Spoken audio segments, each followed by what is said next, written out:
भ्रष्टाचारी है, ये सरकार सारे गलत काम करती है, जन विरोधी है।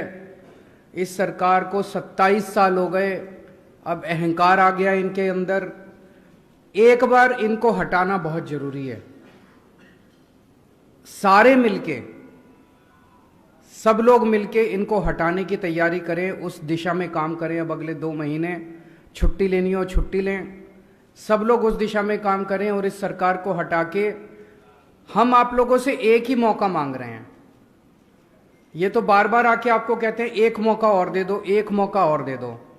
हम तो अगली बार आएंगे तो आपसे यही कहेंगे कि अगर अच्छा काम किया है तो ही हमें दोबारा लाना, वरना मत लाना। तो एक मौका आप लोगों से मांग रहे हैं। सभी सरकारी कर्मचारियों से निवेदन है कि सब लोग लग जाएं प्रचार करने के लिए। अंदर खाने प्रचार करें, क्योंकि खुल के सरकारी कर्मचारी प्रचार नहीं कर सकते, लेकिन अंदर खाने प्रचार करें, सोशल मीडिया पे प्रचार करें, बाय वर्ड ऑफ माउथ प्रचार करें, ज़्यादा से ज़्यादा प्रचार करें। एक और चीज़ बड़ी इंटरेस्टिंग देखने को मिल रही है, ये दोनों पार्टियां हमारे खिलाफ इकट्ठी हो गई हैं। ये दोनों पार्टियां खूब मेरे को गालियां देती हैं। केजरीवाल कमीना है, केजरीवाल झूठा है, केजरीवाल आतंकवादी है, केजरीवाल ये है, केजरीवाल वो। दोनों की भाषा भी एक है, दोनों के शब्द भी एक हैं। दोनों पार्टियां मिलके मेरे को गालियां दे रही है। मेरा कसूर क्या है? मैं कहता हूं कि हम गुजरात के लोगों की महंगाई दूर करेंगे, ये कहती हैं केजरीवाल कमीना है। ये पार्टियां नहीं चाहती कि गुजरात के लोगों की महंगाई दूर हो। मैंने कहा कि हम गुजरात के लोगों की बिजली मुफ्त कर देंगे, ये दोनों पार्टियां मिलकर मेरे को गाली देती हैं। ये नहीं चाहती कि गुजरात के लोगों की बिजली मुफ्त हो। मैंने कहा कि हम गुजरात के सरकारी स्कूल बहुत शानदार कर देंगे जैसे दिल्ली में किए। ये दोनों पार्टियां मिलकर मेरे पर अटैक करती हैं। ये नहीं चाहती कि गुजरात के स्कूल अच्छे हों, गुजरात के अस्पताल अच्छे हों। मेरा यही तो कसूर है कि हम गुजरात के लोगों की भलाई की बात कर रहे हैं और ये दोनों पार्टियां मिलकर खूब जबरदस्त तरीके से हमारा विरोध कर रही हैं। और अब देखना आने वाले दिनों में ये लोग खूब बड़े बड़े अपने राष्ट्रीय स्तर पे खूब बड़े बड़े नेता उतारेंगे, सारे आके मेरे को गालियां देंगे। केजरीवाल चोर है, केजरीवाल भ्रष्टाचारी है, केजरीवाल कमीना है, केजरीवाल ये है, केजरीवाल वो।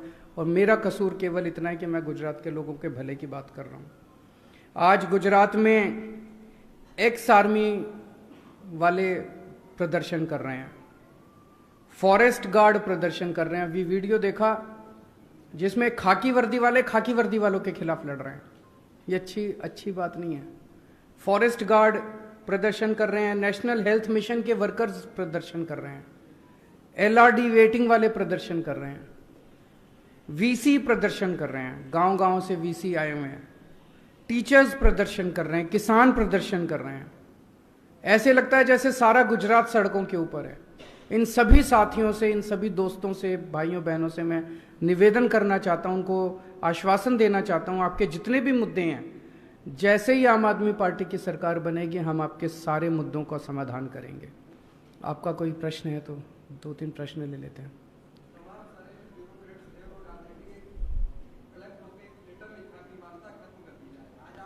मैं उन सारे ब्यूरोक्रेट्स को कहना चाहता हूं कि उन्होंने कभी भी इनके मुद्दे नहीं उठाए। उन्होंने कभी भी गुजरात में जो इतना भ्रष्टाचार हो रहा है उसका मुद्दा नहीं उठाया। जो लोग प्रदर्शन कर रहे हैं कभी भी उनके मुद्दे नहीं उठाए। जितने सरकारी कर्मचारी प्रदर्शन करके ओल्ड पेंशन स्कीम मांग रहे हैं, मैं इन सभी ब्यूरोक्रेट्स को कहूंगा कि एक बार लिखें कि वो ओल्ड पेंशन स्कीम लागू की जाए। जितने ये forest guard, ex army officer, NHM, health workers, ये भी इस देश के नागरिक हैं। इनको भी अपना जनतांत्रिक अधिकार है अपना वोट वो करने का। अगर ये दुखी हैं और ये सरकार में बदलाव चाहते हैं तो क्यों नहीं होना चाहिए?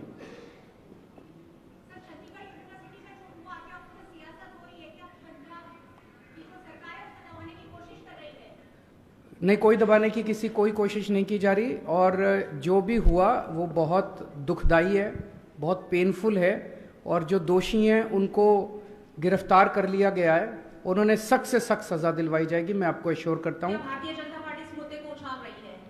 सभी लोग सियासत करते हैं पर ऐसे मुद्दों पे सियासत नहीं होनी चाहिए। अमानुल्लाह खान भी क्या कहेंगे? आप भ्रष्टाचार मुक्त भारत की बात कर रहे हैं। तो अगर किसी ने भी गड़बड़ की उसको सजा दीजिए। मेरे को बीजेपी के ऊपर बहुत दया आती है।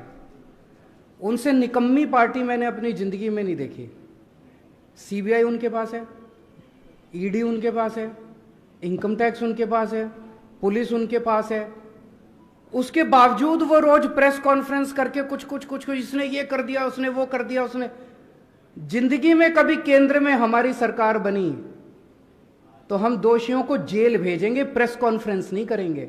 इसके ये मतलब है कि उनसे काम नहीं हो रहा, उनसे काम नहीं हो रहा, नौटंकी कर रहे हैं, सुबह से शाम तक बैठ के नौटंकी करते हैं। अरे किसी ने गलत काम किया, पकड़ के जेल भेजो दोषियों को। हमारे ऊपर इन्होंने 169 केस किए, 169 केसेस इन्होंने हमारे ऊपर किए। 135 में बरी हो गए, 34 पेंडिंग है। सर, जर्मनी से आपके पास अब किसी और को भी। नमस्कार सर।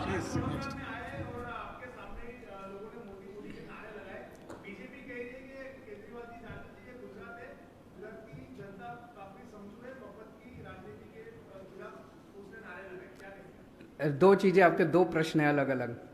वडोदरा पे मैं एयरपोर्ट पे उतरा और वहां पे 30-40 लोग थे। उन 30-40 लोगों ने मेरे सामने नारे लगाए, मोदी मोदी मोदी।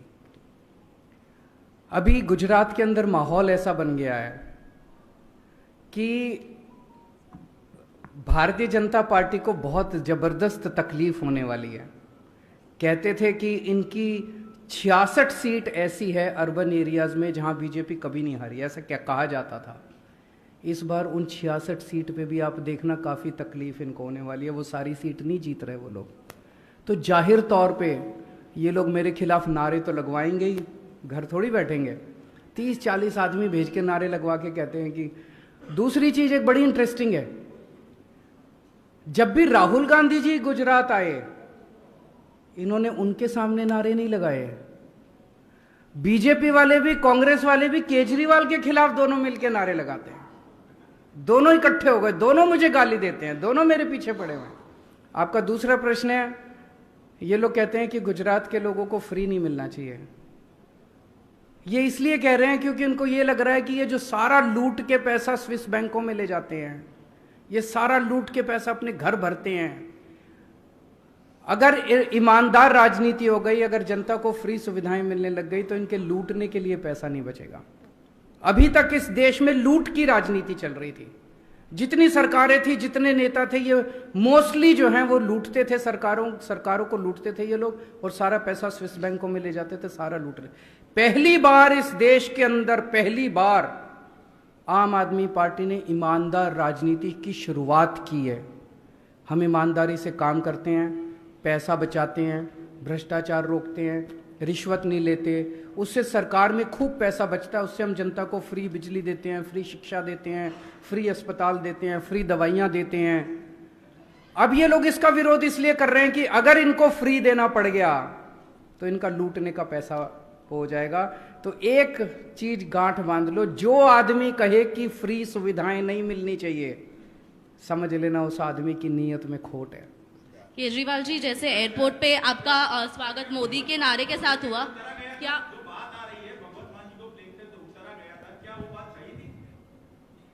पिछले 6 महीने में मान साहब ने जो काम किए हैं पंजाब में, 75 साल में किसी सरकार ने नहीं किए।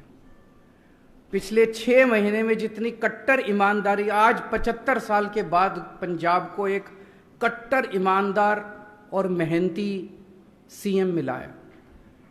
6 महीने में उन्होंने 100 मोहल्ला क्लिनिक बना दिए, पंजाब के लोगों की बिजली मुफ्त कर दी, 17,000 नई नौकरियां निकाल दी, 8,000 टीचर पक्के कर दिए। इतने सारे काम भगवंत मान ने किए हैं कि इनके जो विरोधी हैं उनको उनके कामों में कुछ कमी दिखाई नहीं देती। तो अब कीचड़ फेंकते हैं कि मान साहब ने, सब झूठ है, सब बकवास है। वो बेचारा आदमी लगा हुआ है पंजाब के विकास के लिए, उसको रोकना चाहते हैं ये सारे विरोधी मिलके। जनता देख रही है, जनता उनके काम से बहुत खुश है। मैं उनसे ये पूछना चाहता हूं सारे विरोधियों से, अगर भगवंत मान 6 महीने में बिजली मुफ्त कर सकते थे तो इन दूसरी पार्टियों की सरकारों ने 75 साल में बिजली मुफ्त क्यों नहीं करी? ये सारा पैसा लेके कहां चले गए? पंजाब का पैसा किसने खाया? Sir, अब Mamta Banerjee is showing a soft spot towards BJP. Do you have a statement on that? I'm here, sir. वो उनको पूछिए, मैं कैसे उसका जवाब दे सकता हूँ। Sir, when you were welcomed on the airport, Modi ji के नारे से, do you think that BJP is taking you as the new Modi? Do you see that incident in that perspective? नहीं, आई विल नॉट से। मेरे को राजनीति नहीं आती, ये मेरी कमजोरी है। मेरे को जनता का काम करना आता है। मेरे से बिजली मुफ्त करवा लो, मेरे से स्कूल बनवा लो, मेरे से अस्पताल में। गुजरात में आके पिछले 6 महीने से 1 साल से जब से मैं गुजरात आ रहा हूँ, मैं क्या कह रहा हूँ? मैं आपकी बिजली 24 घंटे कर दूंगा, मैं आपकी फसलों के अच्छे दाम दूंगा, मैं आपको महंगाई दूर कर दूंगा, मैं आपके बच्चों को रोजगार दूंगा, आपके लिए अच्छे स्कूल बनाऊंगा। तक प्रेस में बैठ के नौटंकीबाजी नहीं करेंगे। जो दोषी है उसको पकड़ के जेल भेजेंगे, जो निर्दोष है उसको बिल्कुल वो नहीं करेंगे।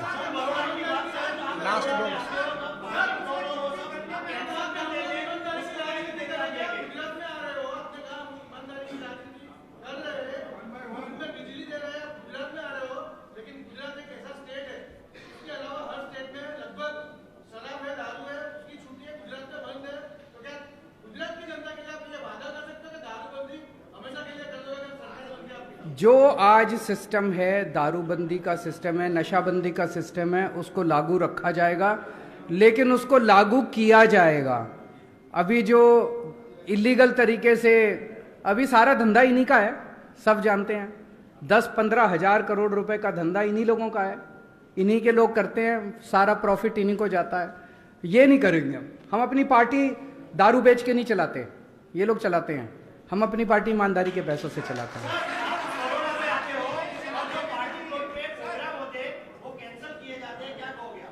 ये सही नहीं है। जैसे बड़ौदा में हमारा प्रोग्राम होना था, 13 जगह हमें बदलनी पड़ी पिछले 3 दिन में, 13 प्लेसेस। यहाँ पे हमने फिक्स किया, उसको फ़ोन करके धमकाया इन लोगों ने। यहाँ फिक्स किया, उसको फ़ोन करके धमकाया कि केजरीवाल का प्रोग्राम नहीं होने देना, आम आदमी पार्टी का प्रोग्राम। ये जनतंत्र के लिए सही नहीं है। हम लोग एक दूसरे के दुश्मन थोड़ी हैं, हम पक्ष और विपक्ष हैं। इस तरह से हमें एक दूसरे, ये गुंडागर्दी है। और इसी वजह से आज गुजरात की जनता इन लोगों की गुंडागर्दी से परेशान है। ये केवल मेरे साथ नहीं किया इन्होंने, मैं तो छोटा आदमी हूं तो भुगत लूंगा। गुजरात की जनता इनकी गुंडागर्दी से परेशान है। गुजरात की जनता के साथ ये रोज गुंडागर्दी करते हैं। Thank you.